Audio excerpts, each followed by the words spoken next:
What's up, posers? We're here again at the garage. We're going to be working on the Tire Burner S10.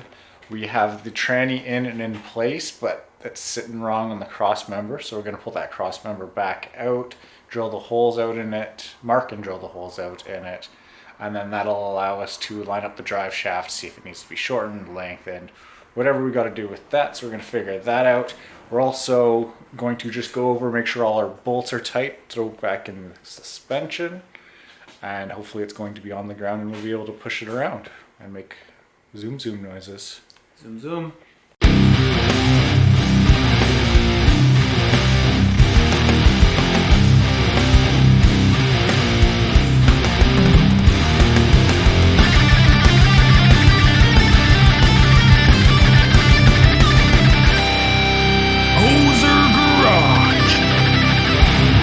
When we installed the engine to the transmission before we put it in the vehicle, we installed all the bolts except this one for the dipstick tube. Let me try and get a better view of that here. So we're missing a bolt there.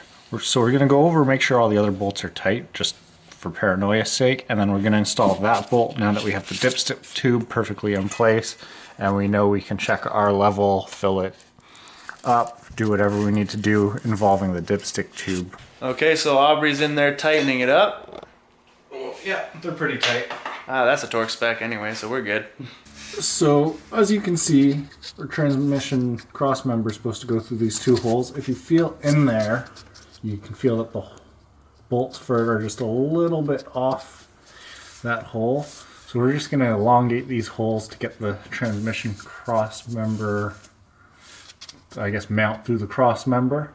In order to do that, we're going to have to jack up the transmission a little bit, pull back out this cross member, and just drill it out.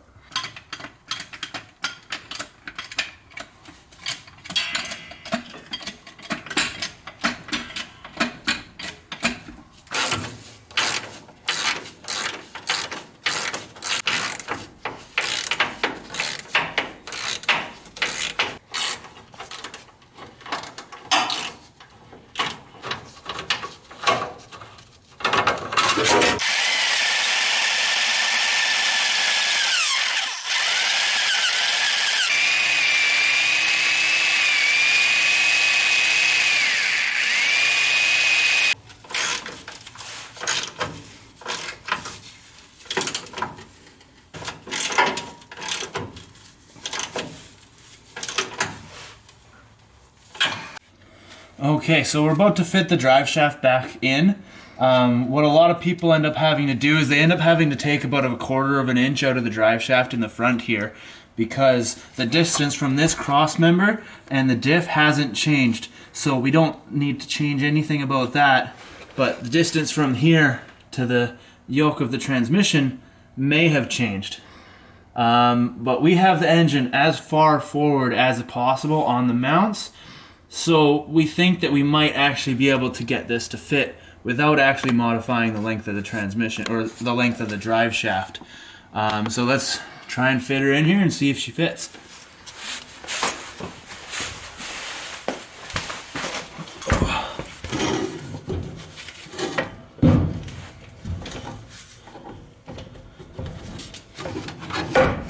Oh, that looks good. Do the bolts line up? They look like they fit. Oh, they're Gucci. Oh, that's fucking perfect. See, this is why you don't automatically just go and follow what the forums say, because maybe they didn't get something exactly the same as how you're doing it. Because this is gonna work perfectly. There's just enough room for this to have a little bit of give, so if you're going over a bump, it's not going to completely slam right into your transmission. This fits perfectly. This is awesome.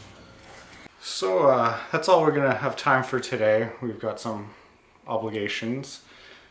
We got some pretty spectacular things happen today. Next time we're gonna be doing some more spectacular things. If you like what we're doing, you should like, comment, subscribe.